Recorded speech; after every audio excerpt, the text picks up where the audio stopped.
বাবা যদি কোরআন তেলাওয়াত করে তখন সন্তানটাও সে দেখে দেখে কোরআন শিখে।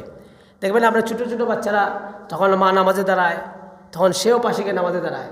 মা যখন সিজদা দেয় সন্তানও সিজদা দেয়, মা যখন রুকু থেকে সোজা হয় তখন সন্তানও সোজা হয়ে যায়। এই শিক্ষাটা শুধু ছোটোবেলায় তখন তোর মেমোরি ফ্রেশ থাকে, তখন মার দেখা দেখি সে শিখে। এখন যদি বাবা মা নামাজ না আদায় করেন তো এই সন্তান কখনো নামাজই হবে না। বাবা মা যদি কোরআন তেলাওয়াত না করেন তাহলে এই সন্তান কখনো কোরআন তেলাওয়াতকারী হবে না।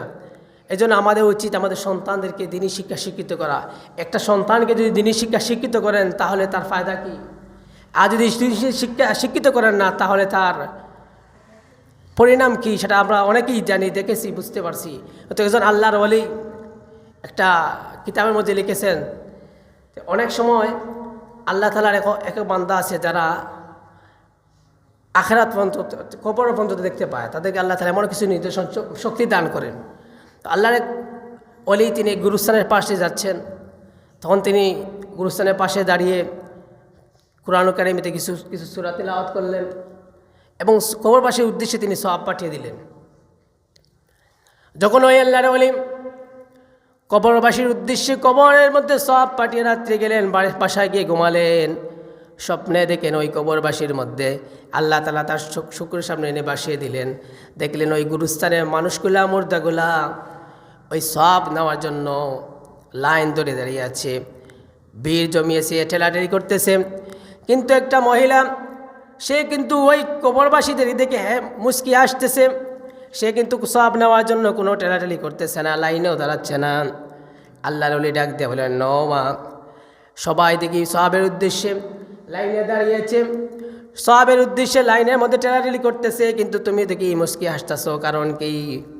ওই মা ডাক দিয়ে বলে, আল্লাহর ওলি, আমার একটা সন্তান আছে, যেই সন্তানটা 5 ওয়াক্ত সালাত আদায় করে আর কোরআন তেলাওয়াত করে, আর যখন ব্যবসার মধ্যে যায় তখন সে বসে বসে তাসবিহ আল্লাহ তাআলার জিকির করতে থাকে, আর যখন কাস্টমার আসে তখন বিক্রি করে, আবার যখন কাস্টমার চলে যায় তখন সে বসে বসে আল্লাহর জিকির করে, আর আমার কাছে সওয়াব পৌঁছাতে থাকে। এই জন্য আমার আর কোনো টেনশন নাই, আমার ওই সওয়াবগুলা ফেরেশতা আমার কবরের মধ্যে পাঠাইতে থাকে, এই জন্য আমি দেখতেছি আর হাসতেছি। আরও কিছুদিন পর আল্লাহর ওলি তখন আবার ওই রাস্তা দিয়ে গেলেন, তিনি গুরুস্থানের উদ্দেশ্যে আবার কিছু কোরআন তেলাওয়াত করলেন, তাসবিহ পড়লেন, গুরুস্থানের উদ্দেশ্যে তিনি সওয়াব পাঠালেন। আবার যখন বাসায় চলে গেলেন, গিয়ে তিনি রাত্রে ঘুমালেন, আবার স্বপ্নে তিনি দেখেন কিছুদিন আগে যেই মহিলা সওয়াব নেওয়ার জন্য হাসতেছিল, সওয়াব না নিয়ে কবরের মধ্যে বসে মুসকি হাসতেছিল, আজকে ওই মহিলাকে ওই কবরের মধ্যে দেখা যায় না। তিনি চারিদিকে ভালো করে লক্ষ্য করে দেখলেন ওই মহিলাটি ওই বীরের মধ্যে ঠেলাঠেলি করতেছে সওয়াব নেওয়ার জন্য। তিনি একটু অবাক হয়ে গেলেন, ডাক দিয়ে বললেন, ও মা, কিছুদিন আগে আমি এই কবরবাসীর উদ্দেশ্যে সওয়াব পাঠালাম, তুমি মুসকি মুসকি হাসলে, সওয়াব নেওয়ার জন্য আসলে না, কিন্তু আজকে কেন তুমি সওয়াব নেওয়ার জন্য এই বীরের মধ্যে ঠেলাঠেলি করতেছো, সওয়াব নেওয়ার জন্য লাইনে দাঁড়িয়েছ? ওই মা ডাক দিয়ে বলে, আমার একটা সন্তান ছিল যে আমার জন্য প্রতিদিন তেলাওয়াত করতো, জিকির আজগার করে আমার জন্য সওয়াব পাঠাতো। ওই সন্তানটা আমার দুনিয়ার জমিনে আর নেই, সে মারা গেছে, আল্লাহ তাআলা তাকে দুনিয়া থেকে উঠে এনেছেন, এই জন্য আমার সওয়াবের দরজাটা বন্ধ হয়ে গেছে, এই জন্য আমি এই জায়গায় আছি সওয়াব নেওয়ার জন্য। এই ঘটনা দ্বারা বোঝা যায় যে একজন নেককার মানুষ যদি সন্তান যদি আমরা দুনিয়াতে রেখে যেতে পারি তাহলে আল্লাহ তাআলা আমাদের কবরের জিন্দেগি আরামদায়ক করবেন। আর যদি আমরা নেককার সন্তান রেখে যেতে না পারি তাহলে আমাদের কবরের জিন্দেগি অসহায় যাবে। এই কবর এমন একটা জায়গা যেটা আপনি একটু অনুমান করেন, যদি কল্পনা করেন, দুনিয়ার কিছু জায়গা আছে যেগুলো অনেক অন্ধকার থাকে, মানুষ একা যেতে ভয় পায়, অথচ যখন আপনি এই কবরের মধ্যে আপনাকে রেখে আসা হবে, সবাই মাটি চাপা দিয়ে চলে আসবে, সেই কবরে কি অবস্থা হচ্ছে না হচ্ছে কেউ টের পাবে না, কেউ জানতেও পারবে না। সেই অবস্থা আপনারা একটু কল্পনা করেন। আজকে আমরা যারা এই সন্তানের জন্য বাইয়ে বাইয়ে বিরাদ করতেছি, এই সন্তানের জন্য আমরা অন্যের হক মেরে খাচ্ছি, এই সন্তানের জন্য ভাই ভাইকে আঘাত করতেছে, আপনি যখন এই সম্পদ অর্জন করবেন তখন এই সম্পদটা আপনার থাকবে না। আপনি যখন মারা যাবেন তখন আপনি 2 হাত খালি রেখে কবরে চলে যাবেন, এই সম্পদটা ভোগ করবে আপনার সন্তান। অথচ এই সন্তান আপনাকে কবরে যাওয়ার পর কতটুকু স্মরণ করবে, সেটা আপনারা অনেকে কল্পনা করে দেখতে পারেন যে এই এলাকায় অনেক মানুষ মারা গেছে, হয়ে চলেছে কুরবাস্থানে গিয়ে জিয়ারত করে। বৎসরে আসবে দেখবেন, সেদিনও মনে করেন একটা খাওয়ার আয়োজন করবে, খাওয়ার উদ্দেশ্যে বছরের উপরে গিয়ে হালকা একটু পোলাও বিরিয়ানি করে মসজিদে দিবে, চারজন মসজিদ মেসাব নিয়ে দোয়া করবে, শেষ ব্যাস বাকি জীবনটা আপনার আবার হেলাধুলায় কেটে যাবে। আফসোসের বিষয় হলো আমাদের মানুষ আল্লাহ তাআলা এই দুনিয়ার মধ্যে প্রেরণ করেছেন ইবাদতের জন্য, কিন্তু আমরা সেই জিনিসটা ভুলে গেছি। আল্লাহ তাআলা মানুষকে দুনিয়ার প্রেরণ করার উদ্দেশ্য হলো ইবাদত করা, অথচ ওই মানুষকে যখন আল্লাহ তাআলা যখন দুনিয়াতে প্রেরণ করবেন, ফেরেশতারা বাধা দিয়েছেন, বলছেন আল্লাহ তাআলা এরা দুনিয়াতে গিয়ে ফিতনা ফাসাদ করবে, মার করবে, আল্লাহ আপনার ইবাদত করবে না। কিন্তু আল্লাহ তাআলা তাদেরকে বাধা দিয়ে আমাদেরকে সৃষ্টি করেছেন ইবাদত করার জন্য। শুধু ইবাদত করছেন, ইবাদতের জন্য সৃষ্টি করেছেন তা না, আল্লাহ তাআলা সৃষ্টির মধ্যে সর্বশ্রেষ্ঠ হিসাবে স্বীকৃতি দিয়েছেন। আল্লাহ তাআলা কোরআনে বলছেন ওয়ালাকাদ কাররামনা বানি আদম, আল্লাহ বানি আদমকে সর্বশ্রেষ্ঠ হিসাবে ঘোষণা দিয়েছেন। শুধু সর্বশ্রেষ্ঠ হিসাবে ঘোষণা দিয়ে শেষ নাই, আল্লাহ তাআলা কইন লাকাদ খালাকনাল ইনসানা ফি আহসানি তাকওয়িম, সব থেকে সুন্দর করে আল্লাহ তাআলা মানুষ সৃষ্টি করেছেন। সেই মানুষ যখন আল্লাহর সাথে নেমকামি করে, আল্লাহর সাথে বেঈমানি করে, তখন আল্লাহ তাআলা বরদাস্ত করবেন না। আল্লাহ তাআলা কোন বান্দা আমি এমনি ছাড়বো না, তোমাকে শ্রেষ্ঠত্ব ঘোষণা দিয়েছি, সুন্দর করে সৃষ্টি করেছি, তুমি যদি আমি আল্লাহর ইবাদত না করে মানুষের গোলামি করো। গতকালকে মানুষ যে অবস্থা হয়েছে, আফসোসের বিষয় হলো যে সাধারণ আল্লাহ যাকে সৃষ্টি করেছেন সেই নেতা নেত্রীর পিছনে ঘুরে আমরা নামাজ ভুলে গেছি। আল্লাহ তাআলার ফরজ বিধান হচ্ছে নামাজ, অথচ আমরা সেই নামাজ, গতকালকে আমরা জোরে নামাজ পড়ছি 3 জন মানুষ, তাও ছোটো ছোটো বাচ্চা। আসরের নামাজে মানুষ নাই, মাগরিবের নামাজে মানুষ নাই, অথচ রাতকে দিন করে মানুষ নির্বাচনী পরিচালনা করেছে, নেতার পিছনে ঘুরেছে, অথচ ফজরের নামাজে আসে না, কষ্ট হয়। সেই মানুষগুলো মারার পর আল্লাহ তাআলা কী জবাব দেবে? যে মানুষকে আল্লাহ সৃষ্টি করেছেন সেই মানুষের পিছনে সময় ব্যয় করছো, অথচ আমি আল্লাহ তোমাকে সৃষ্টি করেছি, শুধু সৃষ্টি করি নাই, সুন্দর করে সৃষ্টি করেছি, সুন্দর করে সৃষ্টি করে নাই, শ্রেষ্ঠত্ব দান করেছি। সেই মানুষগুলো যখন আল্লাহকে বলে যায়, আল্লাহ তাআলা বলেন এমনি আমি ছাড়বো না। ওয়ালাকাদ যারানা লিজাহান্নামা কাসীরাম মিনাল জিন্নি ওয়াল ইনস লাহুম কুলুবুন লা ইয়াফকাহুনা বিহা ওয়া লাহুম আ'য়ুনুন লা ইবসিরুনা বিহা ওয়া লাহুম আযানুন লা ইয়াসমাউনা বিহা উলাইকা কাল আনআম বাল হুম আদাল। আল্লাহ তাআলা বলেন মানুষদেরকে আমি কান দিয়েছি শোনার জন্য, মানুষকে আমি বিবেক দিয়েছি বোঝার জন্য, কলব দিয়েছি মানুষ বুঝবে, কিন্তু মানুষ যখন কান দিয়ে শুনে না, চোখ দিয়ে দেখে না, এরা মানুষ নয়, এরা মানুষরূপী জানোয়ার, এর চাইতে অনেক কিছু বাল হুম আদাল।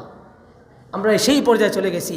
আমরা আবার সেই মানুষগুলো আবার শান্তির অপেক্ষা করি, শান্তি খুঁজি। যারা নামাজ পড়ে না, আল্লাহর ইবাদত করে না, এরা আবার শান্তির আশা করে। এটাই লজ্জাজনক বিষয়। আমরা নামাজি হয়ে যাই, আল্লাহ তাআলা আমাদেরকে শান্তি দিয়ে দিবেন। আমরা যদি ইমানদার, পরিপূর্ণ ইমানদার হয়ে যাই, এদেশে আর অশান্তি থাকবে না। আমরা যদি মানুষের গোলাম করি, তাহলে আল্লাহ তো আমাদেরকে রহমতের নজরে তাকাবেন না। এই জন্য আল্লাহ তাআলা আমাদেরকে যেই উদ্দেশ্যে সৃষ্টি করেছেন, সেই উদ্দেশ্যটা যেন আমরা পালন করতে পারি। আমরা দুনিয়ামুখী না হয় আখিরাতমুখী হই। আল্লাহ তাআলা বলছেন ফিদ দুনিয়া ওয়াল আখিরা, দুনিয়া আখিরাতের দরকার আছে। আল্লাহ তাআলা বলছেন যদি তুমি শুধু আখিরাতেই চিন্তা করো তাহলে দুনিয়া অচল হয়ে যাবে, আবার যদি শুধুই মাত্র আখিরাতের চিন্তা করো, দুনিয়া চিন্তা করো, তাহলে আখিরাত বরবাদ হয়ে যাবে। আমাদের এই জায়গাটা চিরস্থায়ী নয়। আমাদের মূল টার্গেট হচ্ছে আখিরাত, জান্নাত, যেখানে কোনো অশান্তি থাকবে না, যেখানে কোনো চিন্তা থাকবে না, যেখানে কোনো দুঃখ কষ্ট থাকবে না। আমাদের সামনে এমন একটি মাস আগমন করতেছে, সেই মাস সম্পর্কে আল্লাহ তাআলা বলেন ইয়া আইয়ুহাল্লাযীনা আমানু কুতিবা আলাইকুমুস সিয়ামু কামা কুতিবা আলাল্লাযীনা মিন ক্বাবলিকুম লাআল্লাকুম তাত্তাকুন। সুবহানাল্লাহ। আল্লাহ তাআলা বলেন হে ইমানদারগণ, তোমাদেরকে আমি রমাদান দান করেছেন, শুধু তোমাদেরকে দেই নাই, তোমাদের পূর্ববর্তী পুরুষদেরকেও আল্লাহ তাআলা এই রোজা দিয়েছেন। এক এক রকম এক এক যুগের রোজা এরকম ছিল। সবথেকে সুন্দর এবং সহজ করে আখেরি জীবনে উম্মতদেরকে আল্লাহ তাআলা দান করেছেন। সুবহানাল্লাহ। এই রমাদান এমন একটি মাস, যেই মাসে আপনি যদি একটা নফল ইবাদত করেন, আল্লাহ তাআলা তার বিনিময়ে ফরজ আদায় করার সওয়াব দান করবেন। সুবহানাল্লাহ। কোনো বান্দা যদি এই রমাদান মাসে একটি মাত্র ফরজ আদায় করতে পারে, আল্লাহ তাআলা 70টা ফরজের সমান সওয়াব দান করবেন। সুবহানাল্লাহ। এটা হচ্ছে রমাদান, অফারের মাস। যেমন ভাবে বৎসরে ঈদ উপলক্ষে বিভিন্ন কোম্পানি মানুষদেরকে অফার দিয়ে থাকে, সেই অফার নেওয়ার জন্য মানুষ পাগল হয়ে যায়। অনেক মেলাতে যখন অফার দেয় মানুষ লাইন ধরে। আল্লাহ তাআলা সেই রকম একটা মাস বান্দাকে দিয়েছেন যে বান্দা 11 মাস নাফরমানি করেছে, নামাজ পড়ে নাই, হজ যাকাত দেয় নাই, হজ করে নাই, কিন্তু এই রমাদান মাস পেয়ে যদি কোনো বান্দা কাজে লাগাতে পারে, পরিপূর্ণভাবে রমাদানকে আমল করতে পারে, তো আল্লাহ তাআলা সেই বাকি 11 মাসের গুনাহ মাফ করে দিবেন। সুবহানাল্লাহ। এটা এমন একটি মাস যে মাসে দুইটা জিনিস আল্লাহ দিয়ে থাকেন। যখন কোনো বান্দা রোজা রাখে, তার চেয়ে আনন্দিত আর কেউ হতে পারে না। অনেক মানুষ দেখবেন খেয়ে রোজা রাখে, ইফতারও করে, আবার দিনের বেলাও খায়, কিন্তু এই মানুষটা এই রমাদানের তৃপ্তি পাবে না।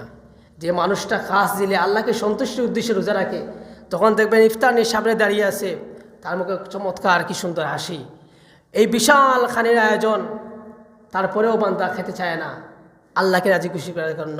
আল্লাহ তাআলা তখন খুশি হয়ে ফেরেশতারা ডাক দিয়ে বলেন, আমার ফেরেশতারা দেখো, তোমরা এই বাধা দিয়েছিলে আমার এই বান্দাকে দুনিয়াতে প্রেরণ করব না, কিন্তু আমার বান্দা খাওয়ার সামনে ক্ষুধার্ত হয়ে গেছে, তারপরেও মুখে খাবার দেয় না আমাকে খুশি করার জন্য, এজন্য আল্লাহ খুশি হয়ে যায়। সুবহানাল্লাহ। আল্লাহ বলেন বান্দা যখন রোজা রাখে সমস্ত ইবাদতের সওয়াব ফেরেশতারা লিপিবদ্ধ করেন, কিন্তু আল্লাহ তাআলা ঘোষণা দেন, আমার ফেরেশতারা এই রমাদানের সওয়াবগুলো তোমরা লিপিবদ্ধ করো না, এই রমাদানের বিনিময়ে আমি আল্লাহ তাআলা নিজেই দিব। সুবহানাল্লাহ। এক হাদিসের মধ্যে আসছে রমাদানের বিনিময় হচ্ছে আল্লাহ নিজেই। সুবহানাল্লাহ। আল্লাহ তাআলা যেন আমাদেরকে যেরকমভাবে আদায় করলে আল্লাহ তাআলা খুশি হন, যেরকমভাবে আদায় করলে আমরা রমাদানের ফজিলতগুলো পরিপূর্ণভাবে পাবো, যেরকম আদায় করলে আল্লাহ তাআলা আমাদের উপরে রাজি খুশি হয়ে যান, সেরকমভাবে আদায় করার তৌফিক দান করেন। এবং আমাদের সমাজের আল্লাহ তাআলা প্রত্যেকটা যুবক, প্রত্যেকটা পুরুষকে যেন আল্লাহ 5 ওয়াক্ত নামাজি বানিয়ে দেন। আর ইমানের মূল স্তম্ভ হচ্ছে নামাজ, ইমানের পরেই যার স্থান হচ্ছে নামাজ। সেই নামাজ থেকে যদি আমরা গাফিল হয়ে যাই, সেই নামাজ থেকে যদি আমরা দূরে সরে যাই, তাহলে আমাদের জীবনে আর কোনো কিছু ভালো কিছু কাম্য হবে না, আমাদের জীবনতে অশান্তি যাবে না। আমরা নিজেরাই মনে করে অশান্তির মধ্যে থেকে নামাজ না পড়ে পড়ে সুখ খুঁজি। অনেক মানুষ যাবেন ব্যবসা করে, বাণিজ্য করে, টাকা পয়সার অভাব নাই, তারপরেও শান্তি নাই। যার ঘরে নামাজ নাই তার ঘরে কোনো শান্তি নাই। নামাজের মধ্যে আসল শান্তি, নামাজের মাঝে সব থেকে প্রশান্তি পাওয়া যায়। আর সব থেকে বড় বিষয় হলো সামনে রমাদান, কোরআন নাজিরের মাস। এই মাসে আমরা সবাই প্রত্যেকেই কোরআন তেলাওয়াত করার চেষ্টা করব। আল্লাহ তাআলা যেন আমাদের সবাইকে কোরআন তেলাওয়াত করার তৌফিক দান করেন, কোরআনকে মহব্বত করার তৌফিক দান করেন। এই কোরআনটা ঘরের মধ্যে সাজিয়ে রাখার জন্য নয়, আল্লাহ তাআলা দিয়েছে মানুষের হেদায়েতের জন্য। আমরা যদি না পড়ি, না বুঝি, তাহলে আমাদের হেদায়েত কীভাবে পাবো? এই কোরআনের মধ্যে আছে কীভাবে আপনি পরিবার চালাবেন, কীভাবে আপনার জীবন গঠন করবেন, কিভাবে আপনি সমাজ চালাবেন, কিভাবে আপনি রাষ্ট্রকে গঠন করবেন, এই কোরআনের মধ্যে আছে। অথচ আমরা এই কোরআনকে আমরা বন্দী করে রেখে দিয়েছি। আবার আমরা সমাজে শান্তি চাই, রাষ্ট্রের শান্তি চাই, ঘরের শান্তি চাই, এটা কখনো সম্ভব নয়। আল্লাহ পাক যেন আমাদের সবাইকে কোরআন হাদিসের আলোকে জীবন গ্রহণ করার তৌফিক দান করেন, রমাদানের পরিপূর্ণ হকগুলো আদায় করে রোজা রাখার তৌফিক দান করেন। সকলে বলে আমিন। ওয়া আখির দাওয়ানা আলহামদুলিল্লাহি রাব্বিল আলামিন। আসসালামু আলাইকুম।